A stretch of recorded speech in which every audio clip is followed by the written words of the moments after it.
Poluição é um dos temas mais recorrentes no Enem. É claro que eu não poderia deixar de falar para você desse tema maravilhoso. A aula de hoje é sobre poluição. Meu nome é Leonardo Neto e eu estou com você focado no Enem.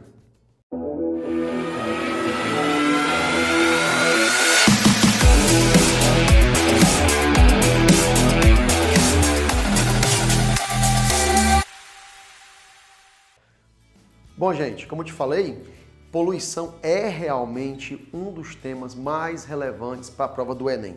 Você tem que ficar atento. Sobre poluição, o que eu tenho para falar para vocês? Você tem que ficar atento em 3 tipos básicos de poluição. A poluição aérea, a poluição terrestre e a poluição aquática. Percebe? Eu estou dividindo aqui em 3 ambientes bem diferentes, porque a poluição ela acontece, a grosso modo, de maneira intercalada, não é só num canto. Por exemplo, aquecimento global. É óbvio que aquecimento global tem uma relação a nível de ambiente aéreo muito forte, mas o aquecimento global também provoca derretimento de calotas polares, também provoca superaquecimento em ambientes terrestres. Então, na verdade, está coisa meio que interligada. Entendeu a lógica? Mas eu posso dividir grosseiramente, didaticamente, para ficar mais fácil de você entender, em 3 grandes ambientes. O ambiente aéreo, o ambiente terrestre e o ambiente aquático. Ambiente aéreo, você tem que tomar cuidado, muito cuidado com a ideia da chuva ácida.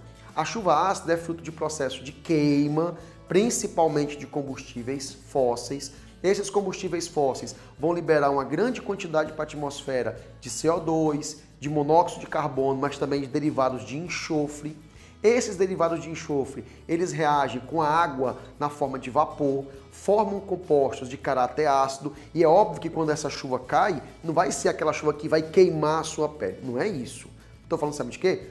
O processo de perda de algumas coisas do patrimônio natural. Por exemplo, uma chuva ácida caindo em uma imagem feita pelo Aleijadinho, na região de Minas Gerais.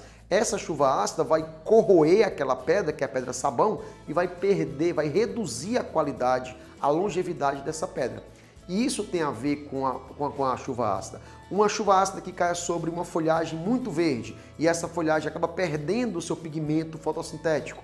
E isso também é consequência de uma chuva ácida.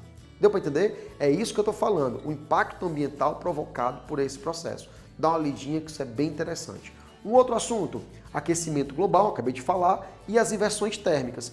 Essas inversões térmicas têm uma relação muito profunda com as ilhas de calor. Mas o que é inversão térmica? O que acontece em regiões que são altamente industrializadas? A fumaça que sai do processo de industrialização é um ar quente.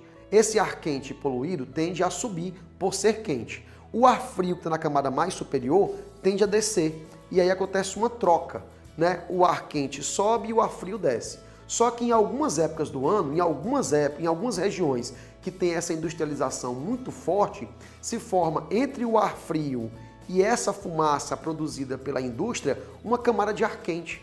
E essa camada de ar quente impede que a poluição da indústria possa subir e fazer essa troca por convecção. Resultado, essa poluição se acumula próximo às residências e você vai ter uma zona de poluição muito forte. Isso é muito observado, por exemplo, nas regiões fortemente industrializadas da China, que tem uma matriz energética muito poluente. Então você observa que em algumas épocas do ano, a quantidade de fumaça a nível de solo é tão alta porque camadas de ar quente se formam entre o ar frio e a poluição e essa poluição não consegue fazer essa troca. O nome disso é inversão térmica. Fica ligado, isso também é um assunto bem importante na sua prova do Enem. Com relação à poluição terrestre, você tem que ficar muito ligado naquele binômio lixão, aterro sanitário. O que são lixões? São aglomerados de resíduos sólidos das residências e da indústria, de maneira geral, que são jogados de qualquer forma em um ambiente que é determinado. Às vezes ele é determinado pela autoridade pública, às vezes ele é determinado por alguma autoridade privada. Mas a ideia é que no lixão não existe um ordenamento, uma organização na disposição desse lixo. Já nos aterros sanitários, a coisa é mais controlada. É feito um projeto, é feita uma análise de impacto ambiental, esse lixo vai ser depositado em camadas, vai ser compactado, vai ser depois aterrado, e aí você tem um processo um pouco mais racional do uso dessa região. E o que mais? Além disso, nos lixões, você observa a produção do chorume. Lembra do chorume? Aquela substância altamente tóxica que é fruto de processos bioquímicos, da degradação do lixo, que pode ser também orgânico nesse processo. Então, esse chorume, ele é altamente poluente, inclusive para lençóis freáticos. Então, fica atento a isso também, é um assunto muito relevante na sua prova. Com relação à poluição aquática, eu vou chamar a atenção aqui para 2 pontos. É óbvio que só isso não é suficiente, mas 2 pontos eu quero chamar a atenção porque são muito relevantes.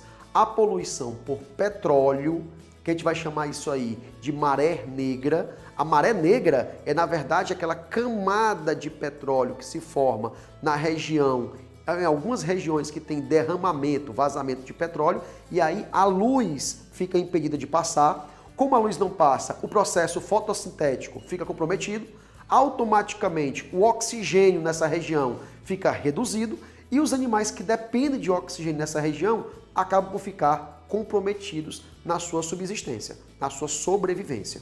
Tudo bem? Além disso, tem aquelas aves que são pescadoras, que mergulham nessa região e acabam poluindo, contaminando as suas penas com esse petróleo. E aí não conseguem voar e acabam morrendo afogadas também. Fique atentos também, a informação bem interessante, é um assunto moderno e tem que ter um cuidado especial por você, tá? E o último deles é com relação à eutrofização. Mas o que é eutrofização? É o nome que você dá para, como é que eu posso falar de maneira bem simples? Para a morte de um rio. Então você tem um rio, nesse rio há um despejo contínuo de matéria orgânica, fruto de residências ou de indústria. O que acontece é que essa camada de lixo ou de matéria orgânica que é jogada nesses rios vai aumentar o número de certas algas, porque na coluna d'água você vai encontrar algas em diversos estratos. Algas que ficam mais na superfície, algas que ficam a meia água e algas que ficam no fundo, junto com peixes, junto com crustáceos, junto com moluscos, nessa região formando um grande ecossistema. Quando você joga muito substâncias orgânicas nessa água, o processo de decomposição fica acelerado. E qual é a consequência disso? Decomposição acelerada libera muita matéria inorgânica para a água. E essas algas que estão na superfície, elas absorvem essa matéria inorgânica, sais minerais por excelência, e aumentam a sua multiplicação tanto de fotossíntese como de divisão celular. E aí vai formar uma camada muito espessa. Por isso que você observa muito nesses rios uma camada água meio esverdeada e um cheiro podre. Esse cheiro podre é fruto de processo de decomposição de derivados de enxofre, atrelado, né, a essa camada muito grossa de algas que se formam. Qual é a consequência disso? As algas que estão no meio do caminho e no fundo acabam morrendo. E aí o processo fica cada vez pior. Deu para entender? Bom, no mais é isso. Dê uma estudada nesse assunto, isso é muito importante para vocês. Bom, gente, então é isso sobre poluição. No mais, estude, fique bem atento, porque é um assunto que pode realmente cair na sua prova, ele é muito evidente. E aí, no mais, é boa sorte, grande abraço e até a próxima. Eu estou com você, focado no Enem.